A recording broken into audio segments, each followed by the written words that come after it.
ओम शांति। जनवरी माह बहुत सारी प्यारे बाबा से संबंधित यादें लेकर के आता है, जो अमर और कदापि भुलाई नहीं जा सकती। प्यारे बाबा ने अपनी अव्यक्त आरोहण की यात्रा जिन कदमों के द्वारा की, उसका वर्णन अपने मीठे मधुबन से हम सबके पास आया है। आज बाबा का जो 5वां कदम है कि फल की इच्छा नहीं रख करके इच्छा मात्रम अविद्या।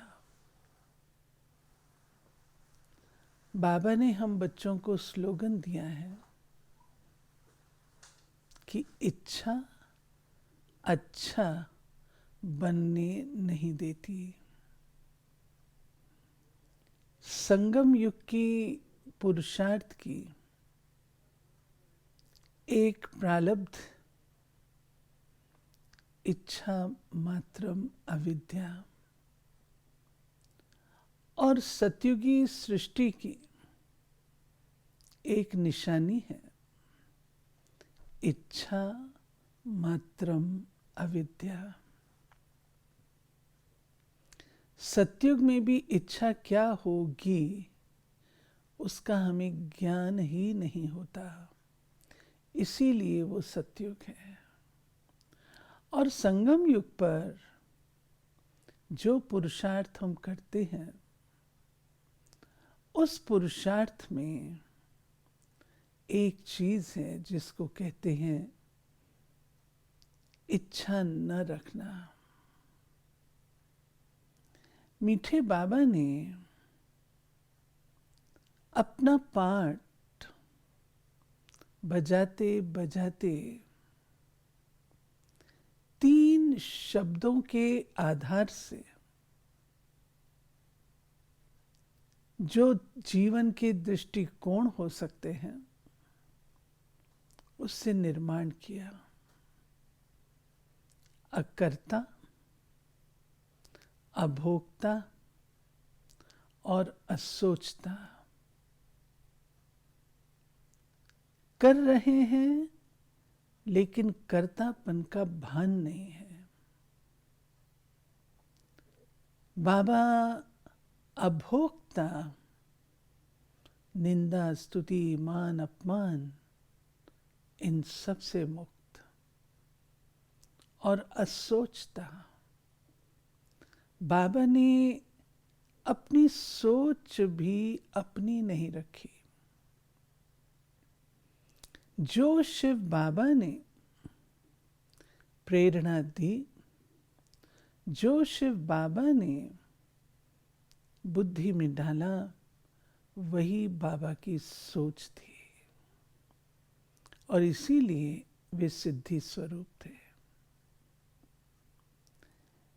शिव बाबा अकर्ता भी हैं, अभोक्ता भी हैं, असोचता भी हैं। और ब्रह्मा बाबा ने स्वयं को अकर्ता, अभोक्ता, असोचता पुरुषार्थ से बनाया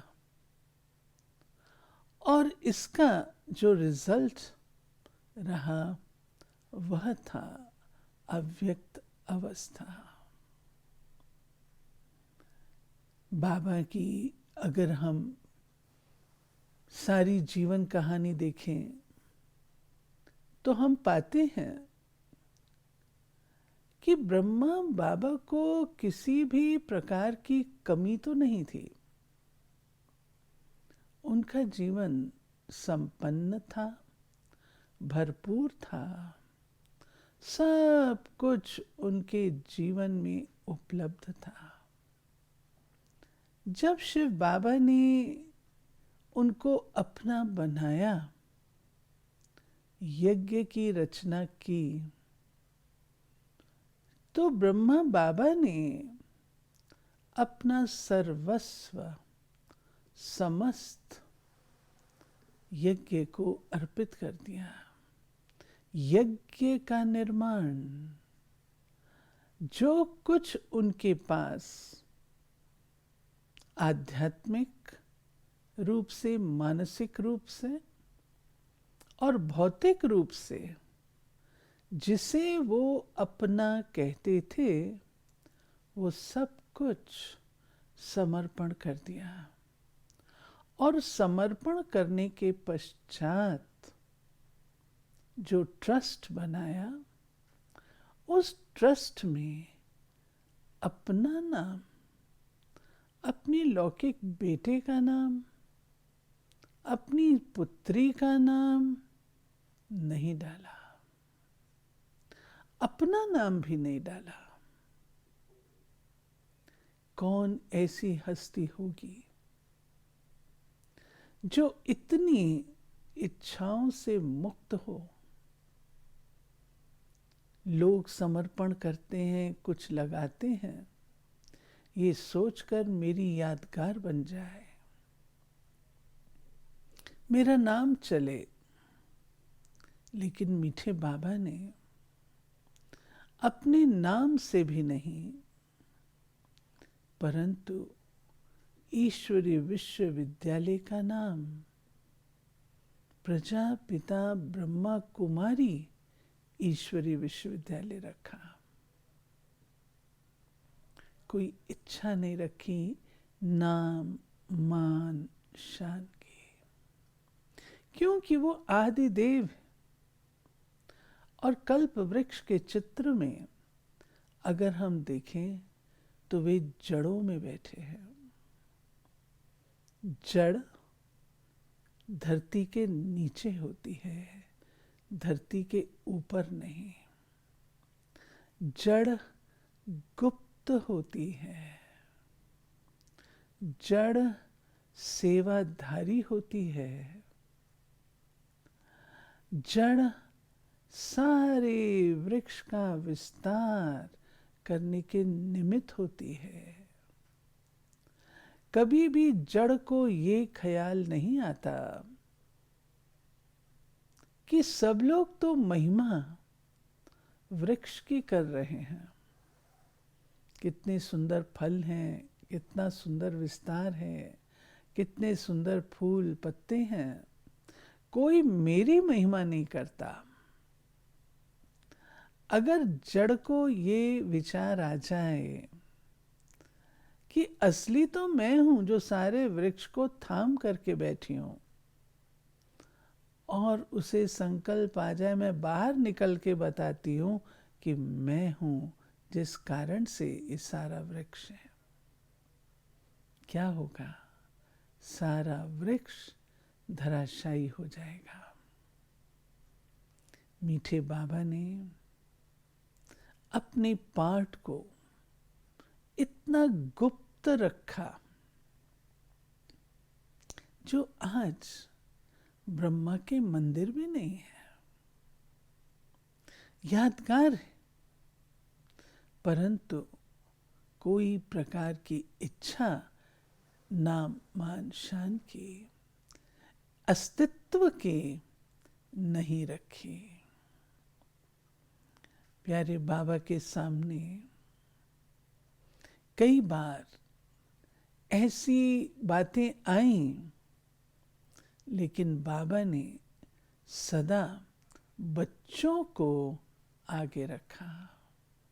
स्वयं गुप्त रहे, गार्ड की तरह रहे, प्रेरक की तरह रहे, लेकिन नाम, मान, शान की जब बात आती थी तो सदा बच्चों के लिए कहते थे, ये मेरे बच्चे मेरे से भी ज्यादा होशियार हैं।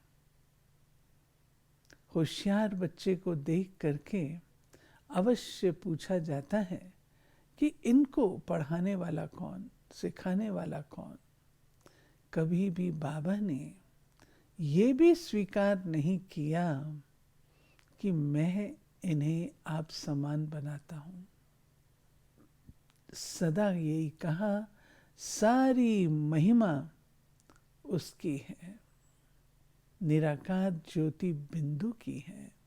बच्चे, मैं भी पुरुषार्थी हूं, मैं भी तुम्हारे जैसा विकारों से युद्ध कर रहा हूं, सब महिमा उसकी है।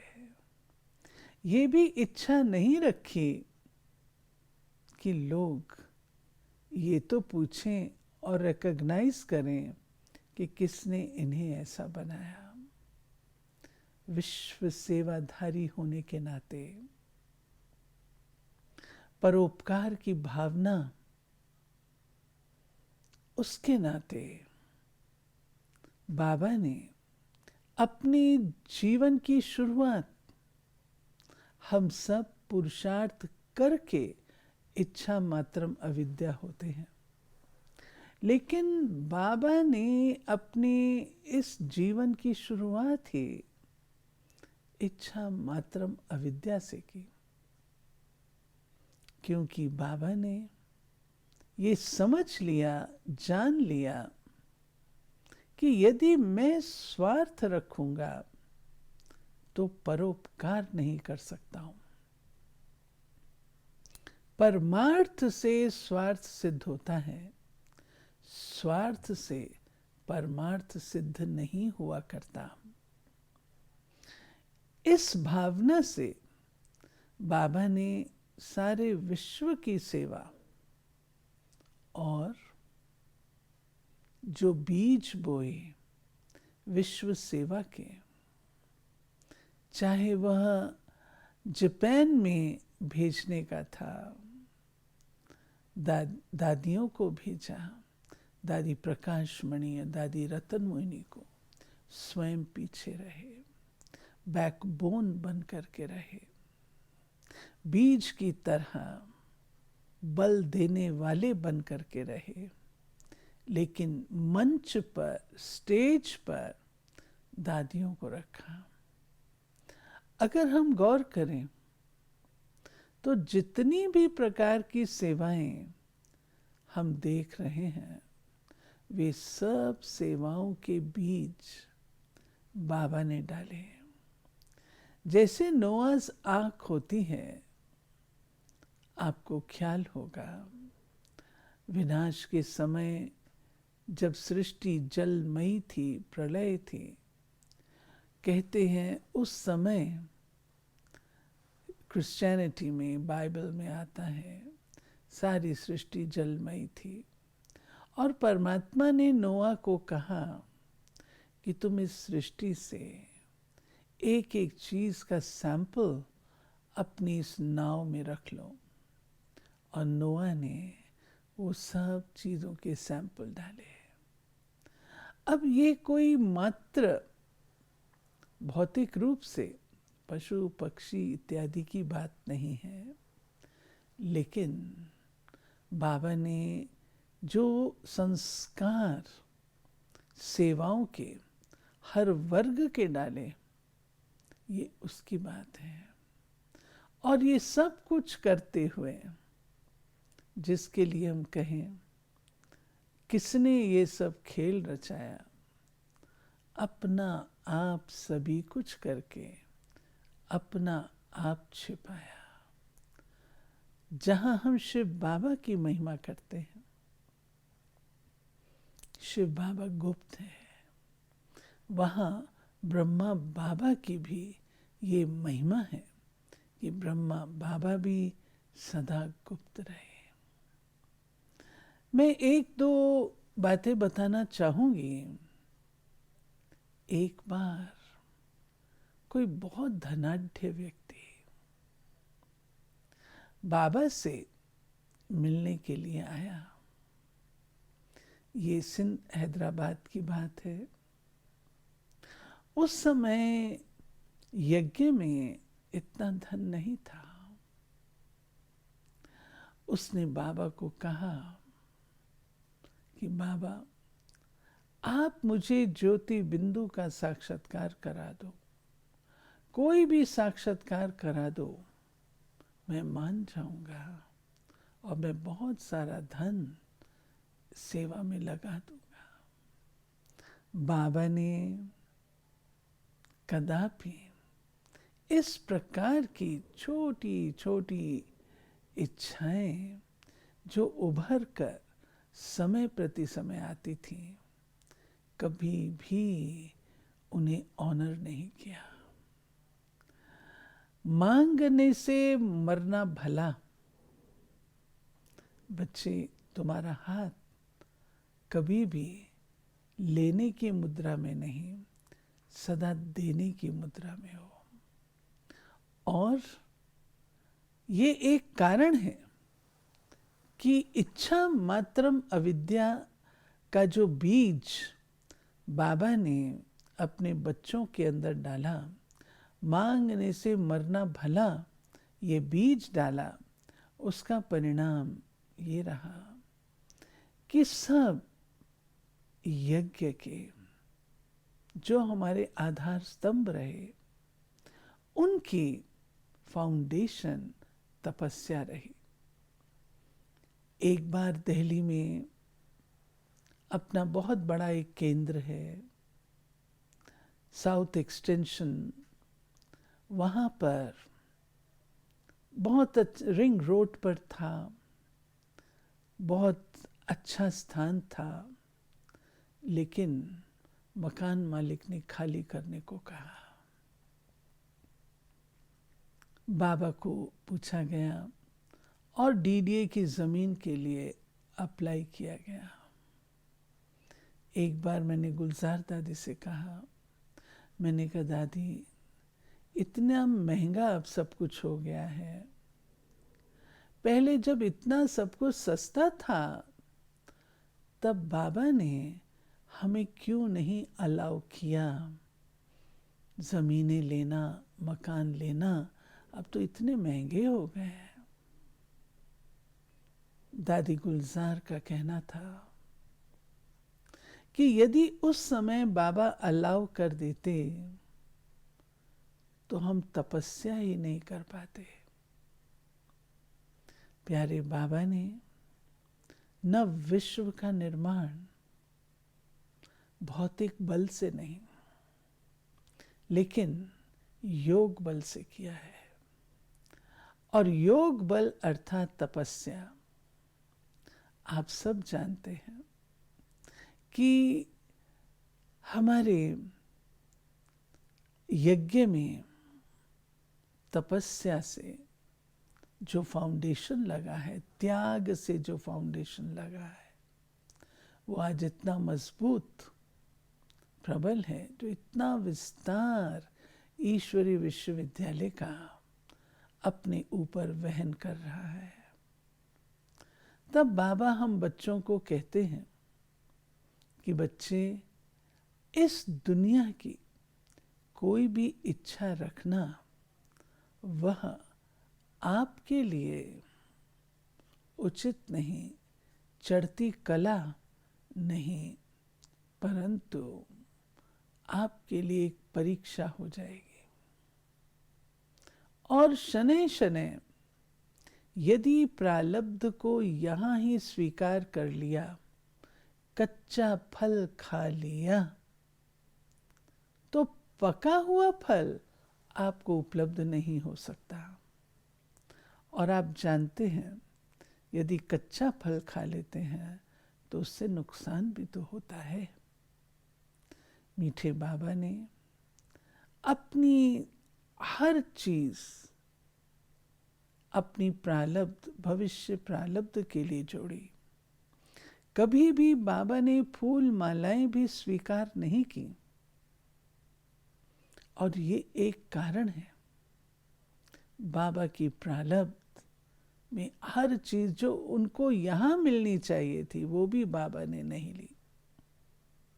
इच्छा ही नहीं रखी कि लोग मुझे रिकॉग्नाइज करें, लोग देखें कौन है। नहीं, बाबा ने वह भी अपना जमा किया, इच्छाओं का परित्याग जमा किया। अपनी प्रारब्ध जानते हुए भी बाबा ने किसी प्रकार की इच्छा नहीं रखी। बच्चों के लिए नया मकान बनाया, लेकिन स्वयं को उसी छोटे कमरे में रखा कि नहीं, ये मकान बच्चों के लिए है, बाबा अपनी कुटिया में ही रहेगा। बाबा बहुत चतुर थे। बाबा ने अपना भाग्य, अपनी प्रारब्ध कण कण से बनाए। आज ईश्वरीय विश्वविद्यालय जिसे हम देख रहे हैं, बाबा के उस कण कण के इच्छाओं के त्याग से बना हुआ है। मीठे बाबा ने कभी भी कॉम्प्रोमाइज नियमों से नहीं किया। कुछ भी हो जाए, नियमों को अपनाना, ये बाबा ने बात सिखाई। कभी भी किसी भी प्रकार की इच्छा हो नहीं।